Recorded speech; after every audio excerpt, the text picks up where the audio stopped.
السلام علیکم ورحمۃ اللہ وبرکاتہ۔ بسم اللہ الرحمن الرحیم۔ الحمد للہ نحمده ونستعینه ونستغفره ونؤمن به ونتوکل علیہ ونعوذ باللہ من شرور انفسنا ومن سیئات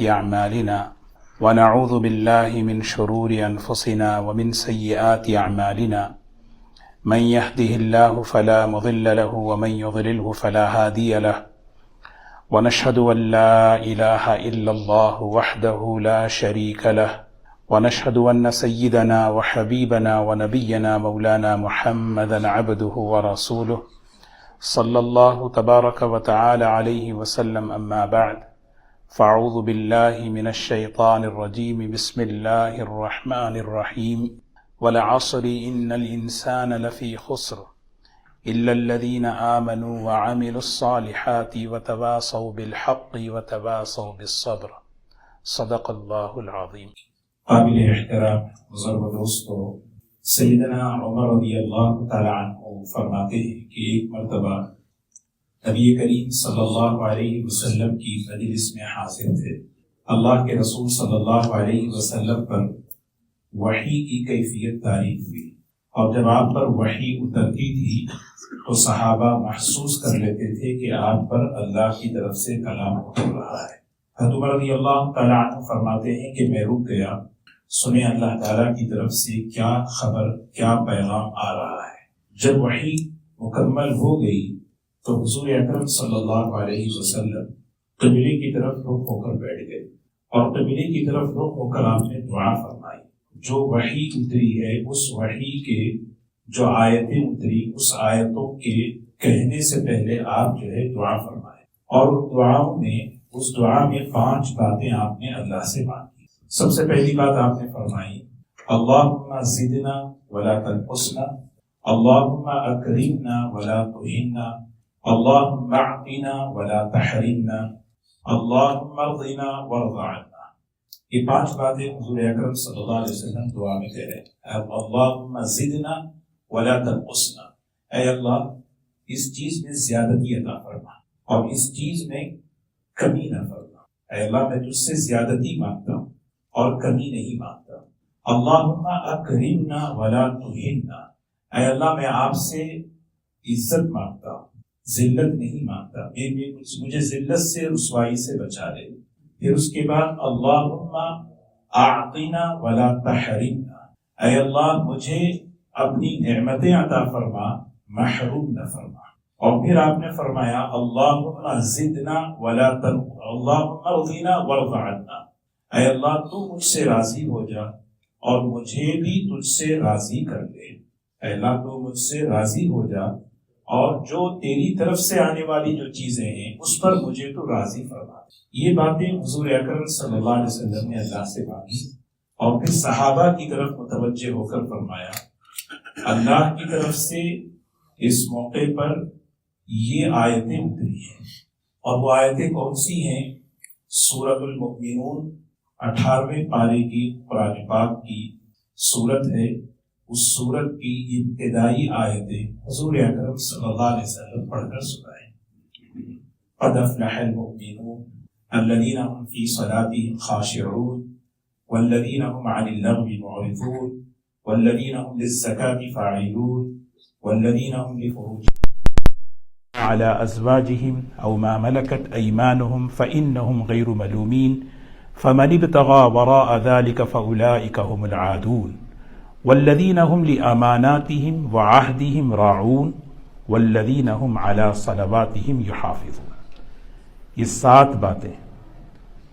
ایک حدیث ہے، صحابہ کرام نے حضرت عائشہ رضی اللہ تعالی عنہ سے پوچھا حضور اکرم صلی اللہ علیہ وسلم کے اخلاق کیا ہیں؟ تو حضرت عائشہ رضی اللہ تعالی عنہ نے یہ آیتیں پڑھی، یہی آیتیں۔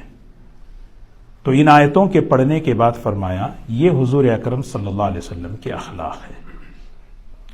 تو یہ جو اس سورت کی ابتدا میں جو صفات جو اللہ تعالیٰ نے بیان فرمائے، اس کے بعد اللہ نے یہ وعدہ فرمایا کہ جو شخص ان صفات کو، ان خوبیوں کو اپنے زندگی میں لا لے، اولئک هم الوارثون الذین یرثون الفردوس، اللہ تبارک و تعالی اس کو جنت الفردوس کا وارث بنا دیتے ہیں. اولئک هم الوارثون الذین یرثون الفردوس. اور حدیث پاک میں آتا ہے رسول اللہ صلی اللہ علیہ وسلم فرماتے ہیں اذا سألتم اللہ الجنہ، جب تم اللہ سے سوال کرو جنت کے بارے میں، اے اللہ مجھے جنت چاہیے، تو اس موقع پر فاسألوہ، اللہ سے مانگو جنت الفردوس، کیونکہ یہ سب سے اعلیٰ جنت ہے. وسقفہ عرش الرحمن وفوقہ عرش الرحمن، کیونکہ جنت الفردوس کی جو چھت ہے وہ اللہ کا عرش ہے. دوستو یہ سورہ مؤمنون جو ہے 18ویں پارے میں آپ حضرات اس کی تفسیر اس کا ضرور سے مطالعہ کریں. میں مختصر وقت میں اس کا کچھ خلاصہ آپ کی خدمت میں عرض کروں. دیکھیں، ایک انسان اپنی زندگی میں کامیاب بننا چاہے، اس کے لیے راستہ کیا ہے، اس کے لیے طریقہ کیا ہے، کیا چیزیں ہیں اس کو کامیابی کی طرف لے جاتی ہیں اور کیا چیزیں ہیں اس کو ناکامی کی طرف لے جاتی ہیں. اللہ تعالیٰ نے اس سورت کو شروع فرمایا قد افلح المؤمنون، اور اس سورت کو مکمل فرما رہے ہیں انہ لا یفلح الکافرون. اللہ کا کلام ہے، غور کرنے کی چیز ہے. افلم یدبروا القول، تم اللہ کے کلام پر غور نہیں کرتے، سوچتے نہیں، دیکھتے نہیں. دیکھیے سورج کی ابتدا قد افلح المؤمنون، ایمان والے کامیاب ہو چکے، اور پھر آخر میں فرمایا انہ لا یفلح الکافرون، یہ لوگ فلاح نہیں پا رہے، کافر لوگ فلاح نہیں پا رہے. تو ابتدا ہو رہی ہے فلاح سے اور انتہا ہو رہی ہے اس سورت کو مکمل فرمایا ان لوگوں کے بارے میں جو اس دنیا میں آخرت میں ناکام ہوتے ہیں. اور اس سورت کے درمیان جتنا بھی مضمون ہے اس مضمون میں اللہ تبارک و تعالی نے ہمیں ایک راستہ، ایک طریقہ بتایا کہ ہمیں کامیابی کیسے حاصل کرنا ہے. 4 باتیں ہیں خلاصے کے طور پر. میں 4 اس لیے کہہ رہا ہوں کہ تاکہ ذہن میں بیٹھیں، تاکہ ہم اس کو ذہن میں رکھ کر اس کو ہم اپنے عمل میں لائیں. یہ جو پہلی 10 آیتیں میں نے تلاوت کی ہیں، انشاءاللہ اس کی تفسیر، اس کا خلاصہ بعد میں عرض کروں گا. لیکن اس صورت میں جو خلاصے کے طور پر 4 باتیں ہیں، کامیابی کے راستے پر چلنے کے لیے ہمیں 4، یعنی یوں سمجھیے کہ ہمیں 4 بنیادی باتیں وہ کیا ہونی چاہیے جس کی وجہ سے ایک مسلمان، ایک انسان اس راستے پر آسانی سے چلتا ہے. سب سے پہلی چیز موت کو یاد رکھنا اور آخرت کو یاد رکھنا. دوسری چیز اللہ کی قدرت اور اللہ کی نعمتوں کو سوچنا اور سوچ کر دل کے اندر اللہ کی قدرت اور عظمت کا یقین دل میں پیدا کرنا. تیسری چیز پچھلی جو قومیں ناکام ہوئی ہیں ان سے نصیحت حاصل کرنا اور عبرت حاصل کرنا. اور چوتھی بات ہے اللہ کے سامنے گڑ گڑانا، رونا، دعا کرنا. یہ 4 باتیں ہیں. میں ایک اسی صورت کے مضمون سے میں آپ کو 4 باتیں عرض کروں گا تاکہ ہمارے ذہن میں بیٹھیں کہ مجھے کامیاب بننا ہے. مجھے کامیابی کے لیے سب سے پہلی چیز اللہ تعالیٰ نے کہا اس دنیا میں رہتے ہوئے ہمیشہ اس دنیا کے فنا کو سوچو کہ مجھے اس دنیا میں جو قیام ہے وہ عارضی ہے، وہ ہمیشہ نہیں ہے. ثم انکم بعد ذلک لمیتون ثم انکم یوم القیامة تبعثون ایعدکم انکم اذا متم وکنتم ترابا وعظاما انکم مخرجون ہیہات ہیہات لما توعدون ان ہی الا حیاتنا الدنیا نموت ونحیا وما نحن بمبعوثین. یہ سورہ مومنون کی آیتیں ہیں. ان کا خلاصہ کیا ہے؟ یہ دنیا عارضی ہے، یہ دنیا وقتی ہے، موت حقیقت ہے. اس موت کے بعد آنے والی زندگی، جو اس زندگی کو سامنے رکھ کر چلے گا وہ کامیاب ہوگا. اسی لیے حضور اکرم صلی اللہ علیہ وسلم نے صحابہ سے فرمایا، آپ نے صحابہ سے سوال کیا کون ہے تم میں سے سب سے زیادہ عقل مند؟ کون ہے؟ سب سے زیادہ اکیاس کہتے ہیں سب سے زیادہ عقل مند کون ہے جانتے ہو؟ صحابہ نے پوچھا یا رسول اللہ صلی اللہ علیہ وسلم آپ ہی بتائیے۔ اللہ کے رسول صلی اللہ علیہ وسلم نے فرمایا سب سے زیادہ عقل مند وہ ہے اکثرهم ذکرا للموت واستعدادا للموت، جو سب سے زیادہ اپنے آخرت کو سامنے رکھ کر، موت کو سامنے رکھ کر تیاری کرنے والا ہے۔ پھر آپ نے فرمایا اولئک الاکیاس، یہ بڑے ذہین لوگ ہیں، یہ بڑے سمجھدار لوگ ہیں، ذہبوا بشرف الدنیا وکرامات الآخرہ، یہ لوگ دنیا اور آخرت کی کامیابیوں کو لے جانے والے ہیں۔ اللہ اکبر۔ تو سب سے پہلی چیز کیا ہے؟ ہمیں اس دنیا میں آخرت کو سامنے رکھنا، اپنی موت کو سامنے رکھنا اور اس کی تیاری کر، یہ سب سے کامیابی کی پہلی چابی۔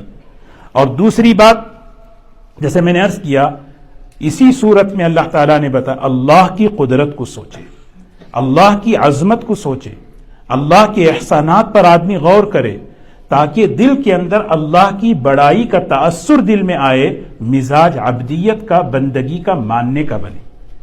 اور اس کے لیے اللہ تعالیٰ نے اس صورت کے اندر اور قرآن پاک میں بہت سی جگہ اس مضمون کو بیان فرمایا۔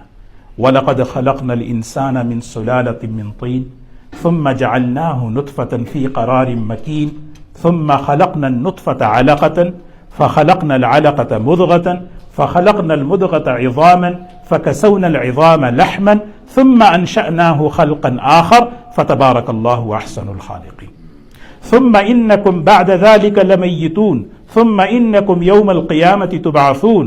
پھر آگے اللہ تعالیٰ کریں اپنے اوپر غور کر لیا آپ نے، 1400 سال پہلے قرآن پاک ایک بچہ ماں کے پیٹ میں بنتا کیسے ہے، اگر کوئی ڈاکٹر، کوئی انسان اگر سوچے کہ سارے سائنس کا خلاصہ اس کے اندر اللہ نے بیان کر دیا کہ انسان کو اللہ تعالیٰ کہہ رہے ہیں غور تو کر میری قدرت کو، یہ جو تو ہے نا، تو کہیں کہاں سے بنا، سلالۃ من طین، مٹی سے تیری ابتدا ہوئی، اور پھر وہاں سے نطفہ، علقہ، مضغہ، پھر اس پر ہڈیاں، پھر اس پر جو ہے نا، پھر اللہ تعالیٰ نے جو ہے تیرے اندر روح پھونکی، فتبارک اللہ احسن الخالقین۔ وَلَقَدْ خَلَقْنَا فَوْقَكُمْ سَبْعَ طَرَائِقَ وَمَا كُنَّا عَنِ الْخَلْقِ غَافِلِينَ، پیدا کر کے چھوڑ نہیں دیا تجھ کو ہم نے، تیری پرورش کا، تیری تربیت کا، تیرے رہن سہن کا نظام ہم نے کیا ہے، ہم اس پہ غافل نہیں ہیں۔ فَأَنشَأْنَا لَكُمْ بِهِ جَنَّاتٍ مِّن نَخِيلٍ وَأَعْنَابٍ لَكُمْ فِيهَا فَوَاكِهُ كَثِيرَةٌ وَمِنْهَا تَأْكُلُونَ، کھانے پینے کے لیے ہم نے تمہارے لیے چیزیں بنائی۔ یہ قرآن پاک میں اس صورت کے اندر اللہ نے اپنی قدرت کو، اپنے احسانات کو خوب بیان کر کے یہ ہم سے مطالبہ کیا، اپنے دل میں اللہ کی بڑائی کو پیدا کرو تاکہ تمہارے دلوں میں اللہ کے حکم کی عظمت آئے۔ یہ کامیابی کی دوسری بنیاد ہے۔ اب یہ 4 باتوں کو ذہن میں رکھ کے آپ اس سورت کا مطالعہ کریں۔ اس قرآن پاک کے اندر جو صورتیں ہیں، کوئی بھی ایک سورت لے لیں، سورہ فاتحہ، اس کے کئی نام ہیں، سورۃ الواقعہ، اس سورت کے کئی نام ہیں، سورۃ الغنا، بعض صورتیں ایسی ہیں جس کا ایک نام ہے، بعض صورتیں ایسی ہیں جس کے 2 نام ہیں، بعض صورتیں ایسی ہیں جس کے 10 نام ہیں۔ سورہ فاتحہ کے بہت زیادہ نام، یہ سورۃ المؤمنون، یہ قرآن پاک میں مصحف میں دیکھیں مؤمنون، مفسرین فرماتے ہیں اس سورت کا ایک اور نام ہے، وہ سورۃ الفلاح۔ سورۃ الفلاح، کامیابی والی سورت۔ ایک انسان اگر کامیاب بننا چاہے، اس کے اندر وہ مضامین ہیں، اس کے اندر ایک راستہ بیان کیا گیا، آپ اس راستے پہ چلو۔ سب سے پہلی چیز جیسے میں نے عرض کیا، آخرت کو سامنے رکھ کر اپنے ڈیسیشن لیں، آخرت کو اپنے سامنے سے نکال۔ دوسری چیز، ہمیشہ اللہ کی قدرت کو سوچیں، اللہ بڑا ہے، اس کی قدرت بڑی ہے، اس کی طاقت بڑی ہے۔ فَأَسْكَنَّاهُ فِي الْأَرْضِ، کیسے اللہ نے آسمان سے پانی برسایا اور اس کو زمین میں کیسے جمایا۔ وَإِنَّا عَلَى ذَهَابٍ بِهِ لَقَادِرُونَ، تم سمجھتے ہو تم اس پانی کو جمع کر رہے ہو، اگر ہم چاہیں تو اس پانی کو ختم کر دیں، کوئی روکنے والا نہیں۔ دکھاتے ہیں اللہ تعالیٰ، کبھی قحط سالی آتی ہے، کبھی جو ہے پانی بارش کی کمی ہوتی ہے، دنیا میں کسی حکومت، کسی انسان کے پاس طاقت نہیں کہ وہ بارش اتار سکے۔ ہمیشہ بندہ جب اللہ کی قدرت کو سوچے گا، فوراً اس کے اندر عاجزی، بندگی، عبدیت پیدا ہوگی۔ تیسری جو چیز ہے اس صورت کے اندر، اللہ تعالیٰ نے ایک بڑا مضمون بیان فرمایا، پچھلی جو قومیں گزری ہیں ان قوموں کے تفصیل سے حالات بیان کیے، قوم نوح، قوم عاد، قوم ثمود، قوم فرعون، یہ سب بڑے بڑے قومیں تھیں، ان کے پاس دنیاوی اعتبار سے ہر چیز تھی، لیکن کیا وجہ ہے؟ غور تو کرو، عبرت تو حاصل کرو، نصیحت حاصل کرو، ان کی ناکامی کے اسباب کیا ہیں؟ میں نے 2 جمعہ پہلے اس بارے میں آپ کی خدمت میں عرض کیا۔ چوتھی بات، جیسے میں نے عرض کیا، دعا ہے، کامیابی کی بنیاد دعا ہے۔ اب اس صورت کے اندر اگر دیکھیں، دعا 2 قسم کی دعائیں ہیں، 2 قسم کی دعائیں ہیں، ویسے قرآن پاک میں بھی اور اس صورت میں بھی۔ اگر آپ دیکھیں دعا، ربی انزلنی منزلا مبارک وانت خیر المنزلین، یہ دعاؤں میں شامل کرنا چاہیے۔ بڑی بہترین دعا، ربی انزلنی منزلا مبارک، یا اللہ اس زمین پر میں اتر رہا ہوں، یہاں برکتوں کے ساتھ، سکون کے ساتھ، اطمینان کے ساتھ رکھیے، وانت خیر المنزلین، آپ بہترین برکتوں کے، سکون کے، اطمینان کے اتارنے والے۔ ربی اما ترینی فما یوعدون فلا تجعلنی فی القوم الظالمین، اے اللہ اگر تیرا عذاب کہیں آ رہا ہو مجھے ان ظالموں کے ساتھ مجھے بچا لیجئے۔ ربی اعوذ بک من ہمزات الشیاطین واعوذ بک ربی، ایک حدیث ہے نبی کریم صلی اللہ علیہ وسلم کی، فرمایا سیأتی علی الناس زمان، میری امت پر ایک زمانہ ایسا آنے والا ہے، ایک زمانہ، وہی زمانہ آ چکا ہے۔ آپ نے فرمایا لا ینجو فیہ احدکم، کوئی آدمی کامیاب نہیں ہو سکتا، بچ نہیں سکتا، نجات نہیں پا سکتا، بس ایک کنڈیشن ہوگی، وہ دعا کرے اللہ کے سامنے۔ اور دعا کیسے کرے؟ ایسا نہیں کہ دعا سرسری غفلت کے ساتھ مانگے، نہیں، دعا کیسے کرے؟ کدعاء الغریق، حضور اکرم صلی اللہ علیہ وسلم فرما رہے ایسے اللہ سے مانگنے والے بنو جیسے ایک آدمی پانی میں ڈوب رہا ہے، کوئی سہارا اس کے پاس نہیں ہے، نہ اس کے پاس کوئی جیکٹ ہے، نہ اسے کوئی بچانے والا ہے۔ اب سوچیں اس کی کیفیت کیا ہوتی ہے، کیسے گڑ گڑا رہا ہے وہ اپنے لیے، اپنی نسلوں کے لیے، ان کے ایمان کے لیے، ان کے اعمال کے لیے، ان کے اخلاق کے لیے۔ جب تک ہمارے اندر ایسی دعاؤں کا مزاج نہیں بنے گا اس وقت تک انسان کامیاب نہیں ہو سکتا۔ یہ چوتھی بات ہے، دعا مانگنا ہے۔ کیسی دعائیں مانگنا؟ تنہائی میں بیٹھے، روئیں، گڑ گڑائیں۔ آپ صرف اس سورت کے آخر میں دیکھیں، ربی ربی ربی، ایک ایمان والا مانگ رہا ہے اللہ سے، ربی اعوذ بک من ہمزات الشیاطین۔ کامیابی میں میری کامیابی کا سب سے بڑا دشمن کون ہے؟ میری ہدایت کا سب سے بڑا دشمن کون ہے؟ شیطان ہے۔ یا اللہ اس کی تحریکات سے، اس کے تصرفات سے، اس کے وسوسوں سے میری حفاظت فرما لے۔ وَأَعُوذُ بِكَ رَبِّي أَن يَحْضُرُونَ، اے اللہ میری حفاظت فرما لے۔ پھر یہاں بھی ربی، اے اللہ أَن يَحْضُرُونَ، کہ شیطان میرے سامنے کبھی انسان کی شکل میں آ جائے، کبھی انسان کی شکل میں آ جائے، کیونکہ شیاطین الانس والجن دونوں ہوتے ہیں جو انسان کو مس گائیڈ کرتے رہتے۔ ربنا آمنا فاغفر لنا وارحمنا وانت خیر الراحمین۔ ربنا آخری کیا ہے؟ رب اغفر وارحم وانت خیر الراحمین۔ یہ ساری دعائیں ہیں صرف اس سورت کے اندر۔ جب تک تمہاری زبان پر ربی ربی ربی نہیں آئے گا، نہیں، کام نہیں چلے گا۔ اس لیے ایک ایسا آدمی اللہ سے مانگے تنہائی میں، یا اللہ یا اللہ۔ جیسے میں نے عرض کیا، دعاؤں کی 2 قسمیں ہیں، ایک دعائے نافع ہے، ایک دعائے نافع کا مطلب وہ دعا جو کام آنے والی ہے، وہ اب اس وقت ہے، اس وقت ہے، اب اس وقت مانگنے کا ٹائم ہے۔ کیا مطلب؟ موت سے پہلے پہلے۔